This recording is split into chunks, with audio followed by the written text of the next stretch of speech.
Welcome to the Beauty of Better podcast, where we help moms thrive in health and faith.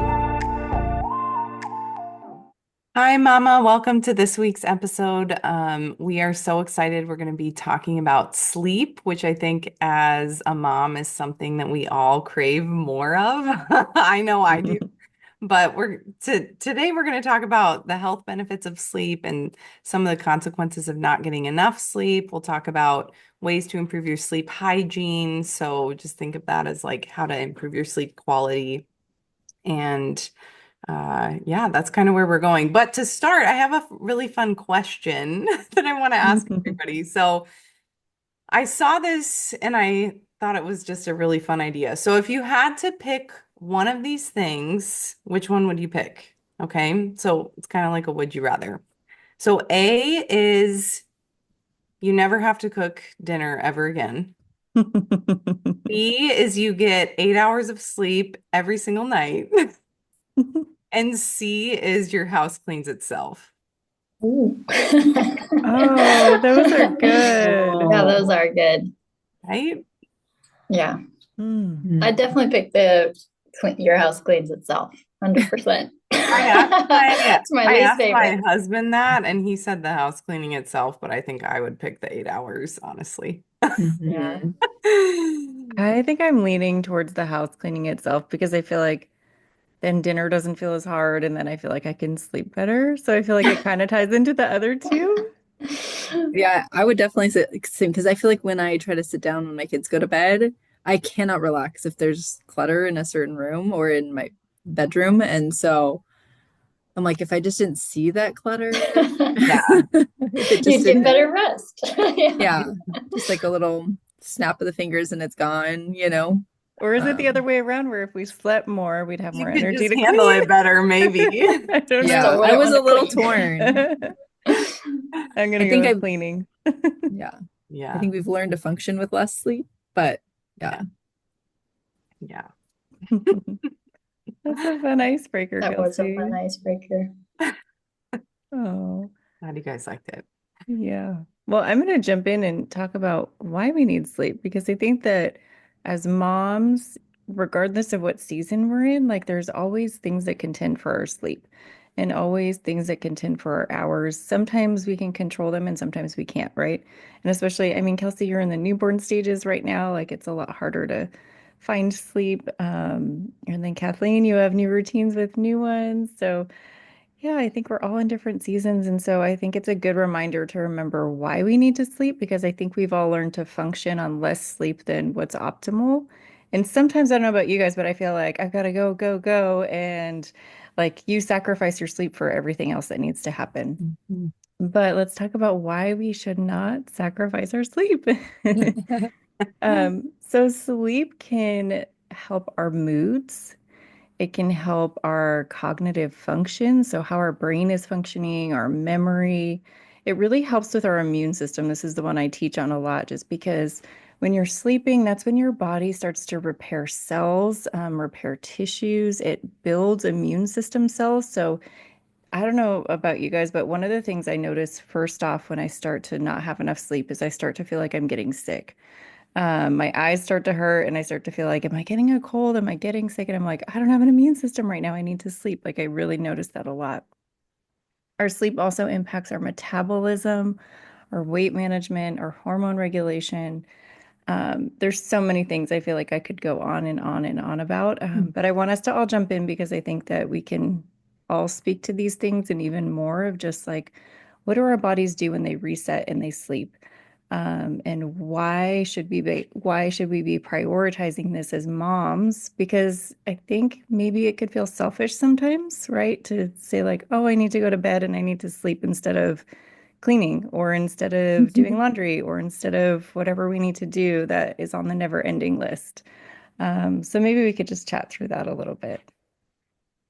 I'll I share a think, little tip just real quick that I received from an older mom. It was actually my mother-in-law. When I got pregnant with our first, she said, like, nap while your baby is napping.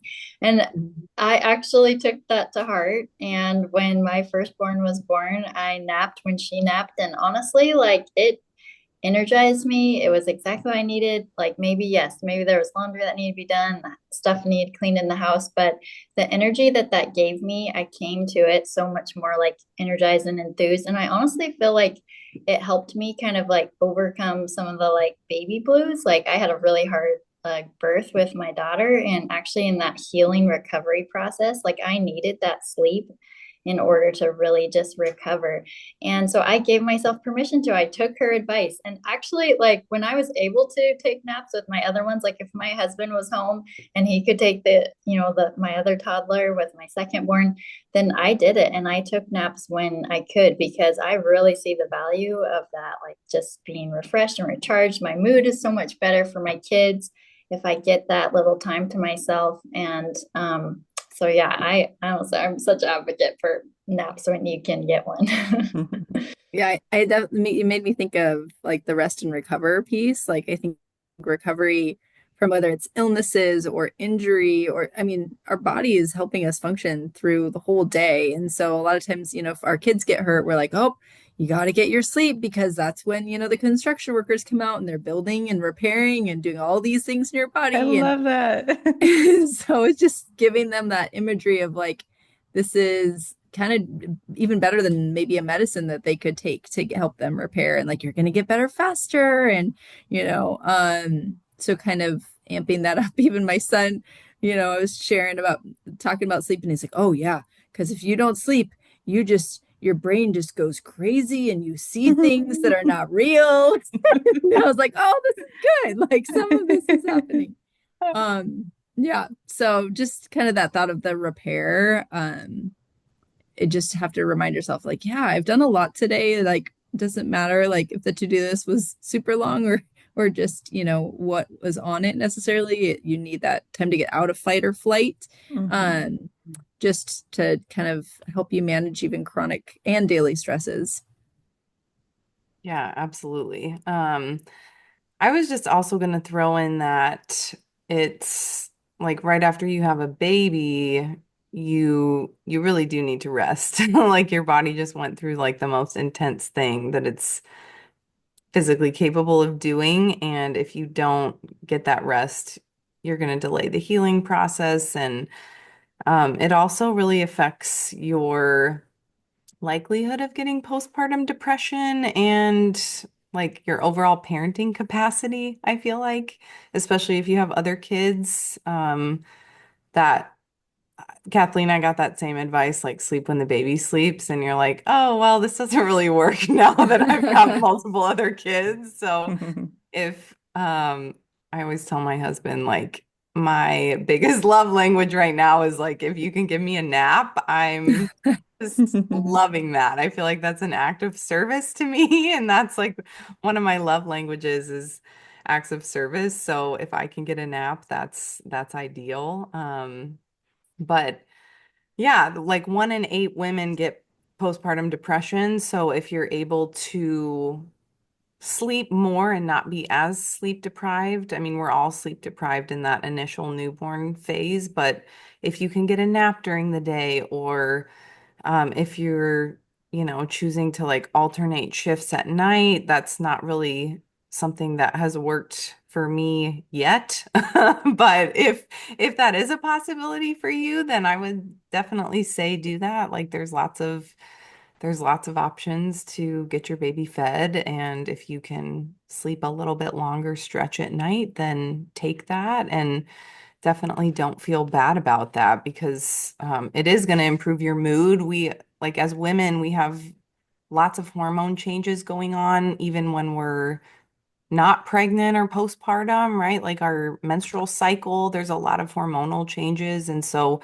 we actually do need more sleep because of all those changes that are happening in our body. And I always feel like I can handle things 10 times better when I get rest. It just feels like everything is more manageable, and I can handle the demands of the day and not I feel like my fuse is just shorter when I don't. So like I feel like I get angry faster or I lose my cool faster, and those are things that I don't want to do. I feel like I'm not as good of a mom if I'm not getting larger chunks of sleep at least. So the more sleep you can get, the better. It's great for, like Danielle said, your immunity. And even if we're talking about exercise, like your recovery from exercise, it's really important for that. Like that's when your lots of growth hormone is released when you sleep. So if you're not sleeping, it really doesn't matter how much you're putting in at the gym, your body's not going to optimally be able to recover. And recovery is really where all the magic happens when we're talking about gaining muscle and things like that. So, sleep, we all need it, right? Sleep is super important. And I think we kind of started diving into some of the consequences of not getting enough sleep, but does anybody else have some consequences that they want to talk about? I think we should also just lay out, I forgot to mention that as moms, we are aiming for 7 to 9 hours of sleep a night. So that's kind of like our target range that we want to try to hit. It's an average. Everybody's a little bit different. So it's not horrible if you feel like your hour is 6, or maybe you need more and you need 10. So just somewhere in that range, 7 to 9 is the typical range that we need to be able to function. So, but yeah, I feel like there's really thinking the opposite, right, of the benefits that we just said. So, like, your immune system can't repair itself, your tissues can't repair themselves. Like, there's a lot of links with cancers where they talk about you can't fight like the free radicals in your body because of lack of sleep. And your memory. I always tell this to my students, like your number one job as a student is to remember what you're learning, right? And if you're not sleeping, you're not remembering. So it's better to get a good night's sleep rather than cram things in until midnight. But I think the same is true for us, where it's like maybe we're working on a project and it's like we feel like we could keep going until midnight, but we probably shouldn't. And just setting those boundaries. I just want to say that's such a good point on setting boundaries. And so it's like you have to be intentional in prioritizing health and well and good sleep. And I just think, there's some nights, when you have little ones and all day you've spent with them and you just want to stay up late because you're like, I want time with my husband or myself. And so you stay up later and the next day you're like paying for it because you're tired and stuff. But, so sometimes it's okay to choose those days to like, just have some time for yourself, but really on the whole, like our regular rhythm should be that we're prioritizing getting that. Like for me, I know that I need 8 hours of sleep to feel like refreshed.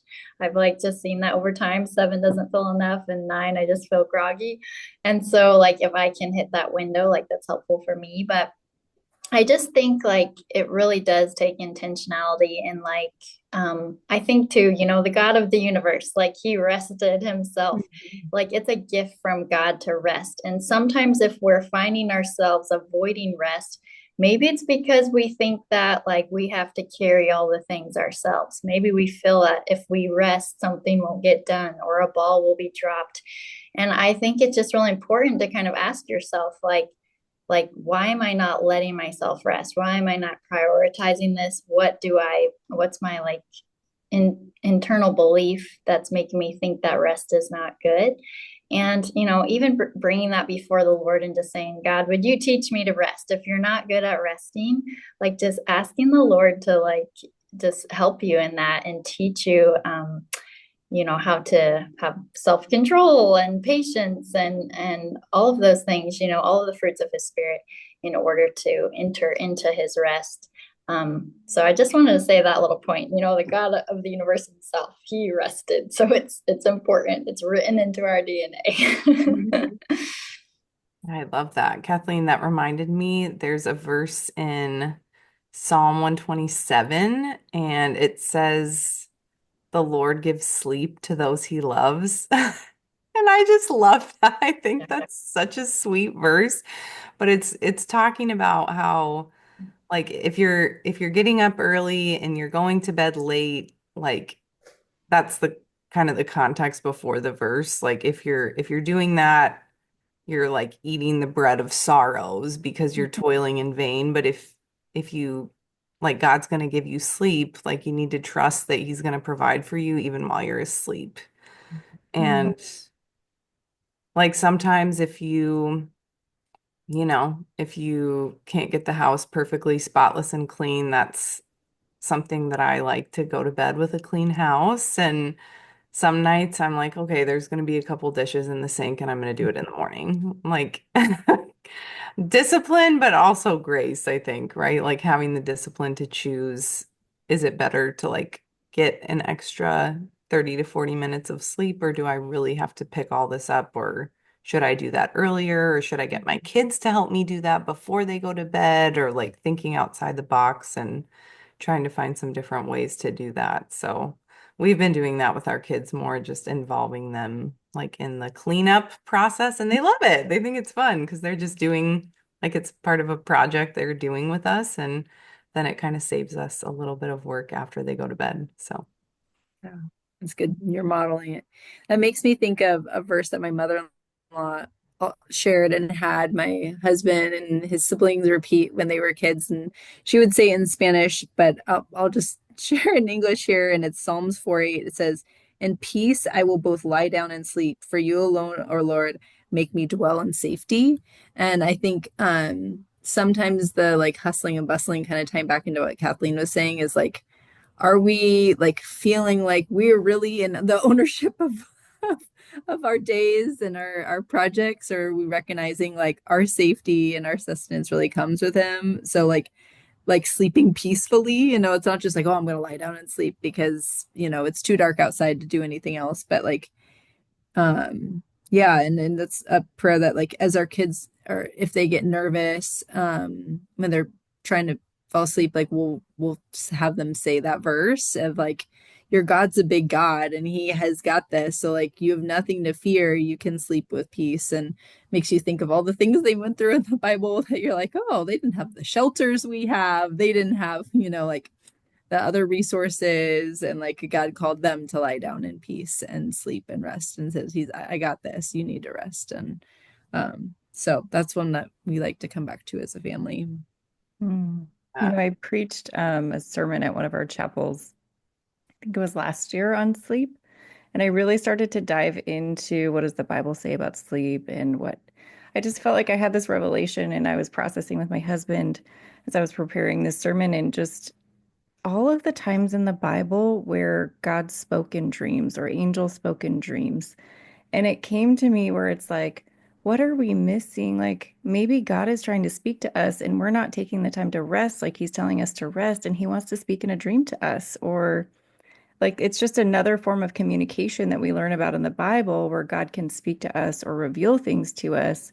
And if we're cutting out our sleep, we might be missing out on something very significant. And I just went through all the major points in the Bible where life changing, like history changing moments happened because of dreams. And I won't go deep into that today, but it just made me think like, I don't want to miss out on things like that. Like that's also part of sleep, like spiritually just being connected. And I mean, the Bible talks about Sabbath rest. Like rest is such a core value in the Bible. And yeah, I just feel like it's so important. And I don't want to miss out on important dreams or life decisions. yeah, that's really good, Danielle. Let's maybe we can talk about some ways that we can make our sleep better if we know that we're going to have it interrupted.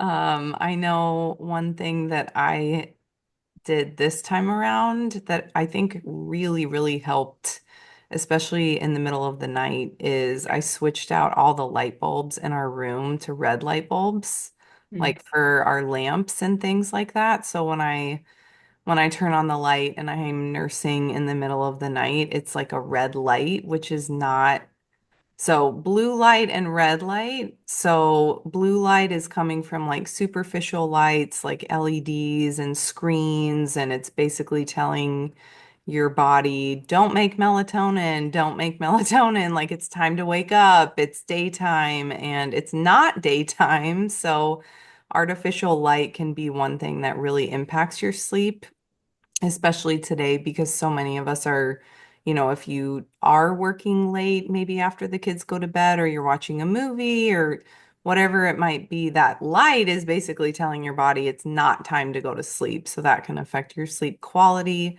And so you could wear like red, blue light blocking glasses. Um, that could be something that you do that's a really practical, easy thing, and that will reduce your blue light exposure. But I really noticed a difference in my ability to fall back asleep after I nursed my son and put him back to bed with the red light bulbs and the lamps. Like that was a really helpful thing for me this time around. So if there's any moms out there with newborns, I would 110% recommend that. And I got them on Amazon, so very easy thing to do. I remember when I had my third, like you, Kelsey, I don't know if it was a book or what I was reading, but I was gone away actually at a conference for work, for 2 or 3 days. So, my daughter was old enough. She wasn't nursing anymore, but still young. And, I had to pump a few times, and I actually got to read, like work and read, like, just do one mode instead of mom mode. They were not with me at that conference. But I read this book that talked about like to make your sleep better, you should actually wear pajamas. And I'm like, oh, I just, sometimes crash in like what I'm wearing or maybe workout clothes, but like that sending that signal to your body that it's time to rest. And so, I had some extra time when I was at that conference walking between the hotel and the venue. And I'm like, you know what? I'm going to go buy some pajamas. Like, and just like start having that as a habit of like, okay, I've got 3 daughters and a son, I'm like, I should model this to them. Like, and if I'm not sleeping well, maybe that's with what I'm actually choosing to put on. But I think even more recently, like when I put them to bed, like I'm putting the pajamas on, brushing my teeth, putting my contacts on, washing my face, and doing that like, maybe an hour or two before I go to bed so that I'm priming myself, like rather than, you crash on the sofa and then you've got to come to, I really want to do like all these things, but like signaling to your body, like further enough in advance to help you wind down is kind of something that I was very convicted of about 10 years ago. That reminds me of just the importance of routine, and having consistent routine with sleep. I think it's easy to have a routine Monday through Friday when you have to work and you have to wake up at a certain time, and then it's like weekends, sleep in. But it's actually healthier for your body if you go to bed and wake up at the same time every day of the week, if that's possible. I know that there's different demands with kids and work and schedules, but as much as you can get to a regular schedule and routine, that will help your body have higher quality sleep. And as Christiana was saying, just the bedtime routine, keeping that consistent too. So I love that idea about pajamas, like, and even just like starting that bedtime routine with pajamas and reducing blue light. I always try to reduce blue light an hour before bed, just to give my brain that break and just to realize it's time to sleep. Something that I've been really aware of in this season is trying to not have caffeine. Um, I mean, I usually set my cutoff time at like 3 p.m. and that's like for tea. So that's not like full on coffee or shots of espresso or anything, but just like even caffeinated tea. So that way my body is not staying awake from caffeine also. So that's something that I've been trying to keep in mind as I have my bedtime routine too. I love that. Well, maybe staying on the kind of food/drink, we can talk a little bit about, obviously some seasons of motherhood, you can't really control your sleep like a newborn or, I currently have usually all 4 of my kids come into our room at some point in the night. So I've been experiencing all of the effects that we've been talking about, the negative ones, like can't remember things, just bobbling my words at times. I'm like, I can't even talk these days. But, with that, realizing that, we're not a victim of circumstance, that there are things that we can do during our day to help, kind of recover after a bad night's sleep. And one of that really is looking at the food that we eat. And it's so important. Like I know myself, like if I've had a bad night's sleep, all I want the next day is just like coffee and like sugary things like chocolate and stuff just to boost my mood and all of that. But really that doesn't serve me well and honestly makes it worse. And so if you've had a bad night's sleep, it's really important to start your day, especially with like a good form of protein, like a good healthy fiber. All of those foods we talked about in the last three podcasts about macronutrients, like it really does come back to really focusing on your nutrition on those days and just starting your day off well. Even maybe even a herbal tea starting your day off rather than that caffeine spike can sometimes be helpful just to like ease into your day rather than just like because your body's already tired and exhausted and kind of running low. So to just like amp it up and on like caffeine right away sometimes can be hard on your body. So even starting with like a herbal tea and then like having a good like eggs and whole grain toast or yogurt and nuts and seeds and stuff, like starting off with a good breakfast is going to just help the rest of your day kind of go better and help stabilize those blood sugar levels that are already being affected, like our hormones are affected by that lack of sleep. And so if we can help our bodies out by really being intentional the next day and just saying, okay, that was a hard night, couldn't control it, but I can control today and or elements of today. So, just yeah, helping yourself out in that way. I just wanted to comment if anybody else has comments on food stuff. It made me just think of one thing, like we talk about this a bit with our students of, when you're staying up late, pulling these all-nighters, studying, like we talked about hormone change a bit. So the hormone that makes you feel full, like, is depressed. So like if you were going to be late night snacking and studying, like, or whatever you might be doing, that's going to go lower. So if you do opt to eat a late night snack, like, you're not going to feel full. And then tied to that, like that, you also don't really have that sensor of like how much is too much. So it's a lot easier to like get into just binging a bowl of ice cream with all the good stuff and be like, oh, there's the carton, like like if the evening gets a little bit late. So just aware that like hormone shifts and sleep deprivation are real, and just being like, okay, maybe my cutoff of eating is going to be 9 p.m. because I know when I get into that sleep deprivation mode, like, it's hard to manage like portion size or something like that. So Yeah, I think too, if you have a really large meal really close to the time when you're going to go to bed, your body's working really hard to send, it's sending blood to that area to help like digest all of the food that you just ate. And instead of letting your body relax, it's like working really hard to digest the food, which can sometimes impact your ability to fall asleep.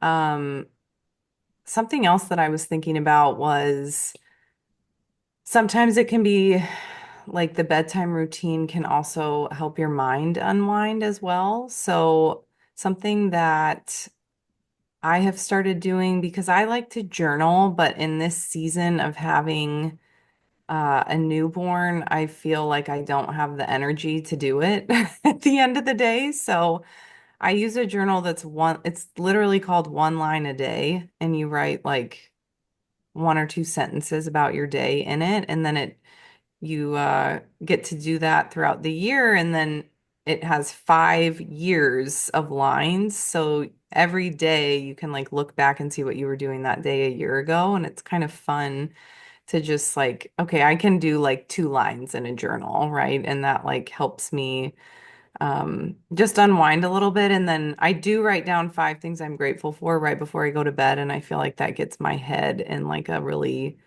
positive, relaxed place. Even if it was a hard day, like you can still find something that you're grateful for. And you might just have to work a little bit harder to think about what that might be. But I do find that that helps me fall asleep faster too. So, That ties back to our gratitude, power of gratitude episode.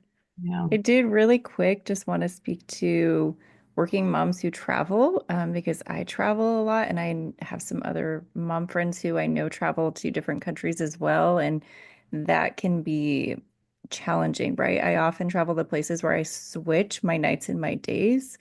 And just some tips around that. If you actually create sleep deprivation before you travel, it helps you get on the schedule of where you're going. So an example is if I'm traveling to the Philippines where my nights and days are completely flipped and I'm leaving at noon, which would be like midnight there, right? Then I would actually stay up the night before as best as I could and try to not sleep. So then when I get on the plane at noon, I crash and I sleep, and I'm sleeping because it's actually sleep time there. And so then when I land, I'm adjusted. I have very little jet lag now because of this. And so then I land and I'm rested, and then I jump into my days, and I usually don't have much trouble falling to sleep when it's nights. And then I do the same thing coming back. But actually, usually when I come back, I'm so tired from the trip that I just crash and sleep the whole time anyway. But just being aware of when you're shifting time zones, even if you're just going to the East Coast and it's 3 hours, it is an adjustment for your body. And so just calculating, is it important for you to jump to that time zone, or are you not staying very long? But just being aware when you're traveling to try to prep the day before.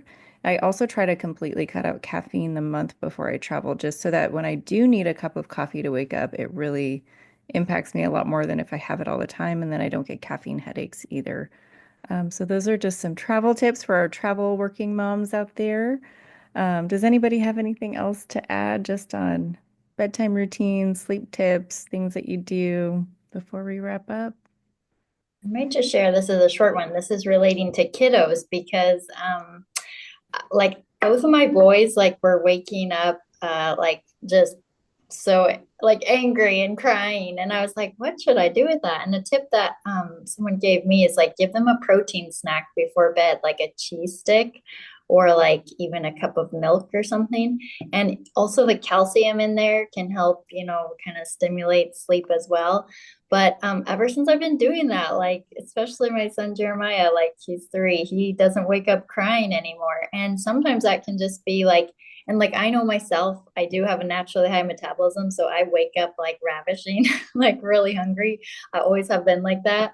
So it's like if you are someone who wakes up kind of like really like hungry like that, it might be helpful to have just like a little like protein snack like that. Obviously not too big like we're talking about, but just like a cheese stick or something before bed, just to kind of help you with those in the morning. But I don't know if anybody out there has kids with that problem, so maybe trying a little snack like that could help you out. Yeah, I think it'd be really great for us to do an entire episode on just like kids and sleep, and maybe just what we've walked through with our own kids and helping them get on routines, because I feel like we could go on and on and on about that. But mamas, we just hope you're encouraged today to just really take a look at your sleep patterns and how much you're sleeping, and just try to find one step this week where you can make your sleep routine better, your bedtime routine better, and hopefully get better quality of sleep so that you can be a better mom. We bless you today. Thanks so much for listening to the Beauty of Better podcast. If you liked today's episode, don't forget to subscribe. Connect with our community and check out other resources on our website at beautyofbetter.com. We hope this podcast helped you take the next small step to find the beauty in becoming better.